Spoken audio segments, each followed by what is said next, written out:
नमस्कार साथियों। अ, ये बहुत अच्छी बात है कि जिस राहुल गांधी जी को पहले पप्पू कह कर के ट्रोल किया जाता था और ये कहा जाता था कि अभी इनमें लड़कपन है या बचपना है, ये पप्पू हैं। ऐसा बहुत बार सुनने को आया, काफ़ी लोगों से सुनने में आया, राइट? तो अ, बट अब क्या है, अब सिनेरियो बहुत चेंज है, बहुत बदला हुआ है। वो राहुल गांधी जिनको लोग पप्पू कहते थे, आज उन्हीं के दीवाने हुए हैं। दीवाने इस तरह से हुए हैं कि वो हर एक लोगों तक पहुंच रहे हैं, उनकी समस्याओं को सुन रहे हैं।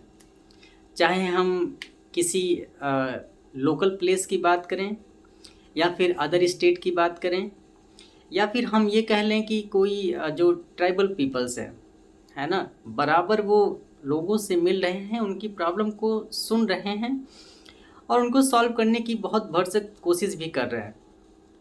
तो पहले से जो राहुल गांधी जी थे, उनमें बहुत बदलाव आया है, बहुत ज़्यादा, और एक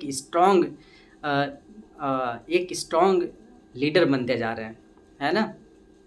पहले से थे भी वो, ऐसा नहीं है, वो थे भी। और इतना बदलाव आया है कि बीजेपी को कुछ ऐसी डिसीजंस लेने के लिए उन्होंने मजबूर कर दिया, है ना? ऐसे बहुत सारे डिसीजन थे जो एलओपी होने के बाद, है ना, लीडर ऑफ अपोजिशन होने के बाद उन्होंने ऐसे बहुत सारे डिसीजन लेने को मजबूर कर दिए बीजेपी को कि उन्होंने अपना डिसीजन बदला। जैसे जाति जनगणना की बात, है ना? तो जाति जनगणना में भी उन्होंने खुल करके, है ना, उन्होंने उसका विरोध किया कि नहीं, जनजाति जनगणना होनी चाहिए, और बीजेपी ने उसको एक्सेप्ट किया, बीजेपी गवर्नमेंट ने उसको एक्सेप्ट भी किया कि नहीं, जाति जनगणना होनी चाहिए। और होनी चाहिए नहीं, मजबूरन उनको ये एक्सेप्ट करना पड़ा, है ना? तो वो जो कभी बीजेपी के द्वारा ही कहे गए थे कि राहुल गांधी पप्पू हैं, अब समझ में आ रहा होगा कि वो पप्पू हैं या फिर एक मैच्योर लीडर है। वो राहुल गांधी जो कभी लोग, अब ये भी कह सकते हैं कि उनको समझ नहीं पाए, बट अब लोग उनसे जुड़ रहे हैं। उसकी वजह है, वजह ये है कि बहुत एक ज़मीनी लेवल पे वो काम कर रहा है।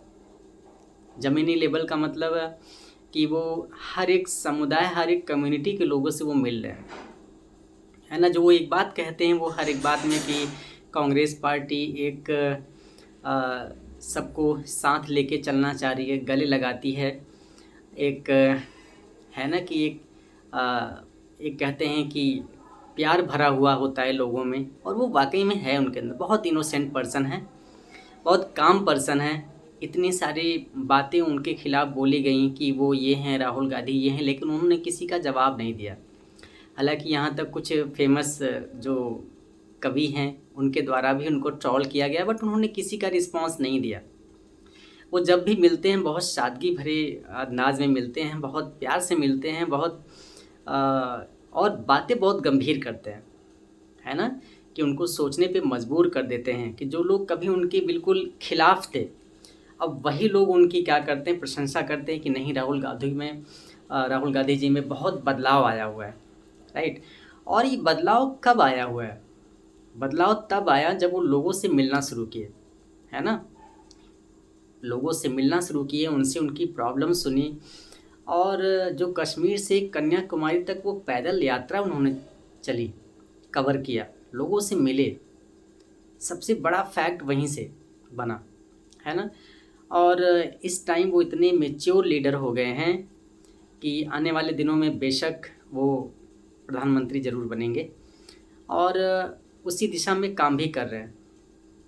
क्योंकि पहले क्या था कि वो कुछ चीज़ें ऐसी थी जिनको थोड़ी बहुत समझने में टाइम लगी। टाइम ऐसा लगा कि कुछ गड़बड़ियाँ थी जिनको अब वो सही कर रहे हैं, है ना? तो कहीं न कहीं अब पहले से बहुत काफ़ी बदलाव आया हुआ है, और वो स्ट्रॉन्ग और एक मजबूत लीडर के तरीके से आगे बढ़ रहे हैं, काम कर रहे हैं। आई थिंक हम सबको भी, हम सभी युवा को भी उनकी बातों को समझना चाहिए, सुनना चाहिए, उस पे गौर करना चाहिए, विचार करना चाहिए कि वाक़ई में क्या जो जिस बात को उन्हें कह कर के ट्रोल किया जा रहा था, क्या ये सही है? बिल्कुल गलत है। तो आई थिंक कि हम सभी युवा, जितना मतलब जो युवा हैं, युवा वर्ग हैं, उनकी बातों को सुनना चाहिए, समझना चाहिए। हालाँकि बहुत सारी बातों को उन्होंने आए दिन बोलते रहते हैं, मीडिया के थ्रू भी बोलते हैं, खुल कर के विरोध करते हैं बीजेपी का कि उन्होंने गलत किया और ये हकीकत भी है, ठीक है? तो मैं समझता हूँ कि हम सभी युवा को उनके साथ जुड़ना चाहिए और उनकी बातों को सोचना समझना चाहिए कि कौन हमारे लिए सही है, कौन गलत है। तो ठीक है, तो मुझे लगता है कि जो कांग्रेस पार्टी को एक लीडर चाहिए था, वो धीरे-धीरे अब बन रहे हैं और आने वाले दिनों में डेफ़िनेटली वो भारत के प्रधानमंत्री होंगे।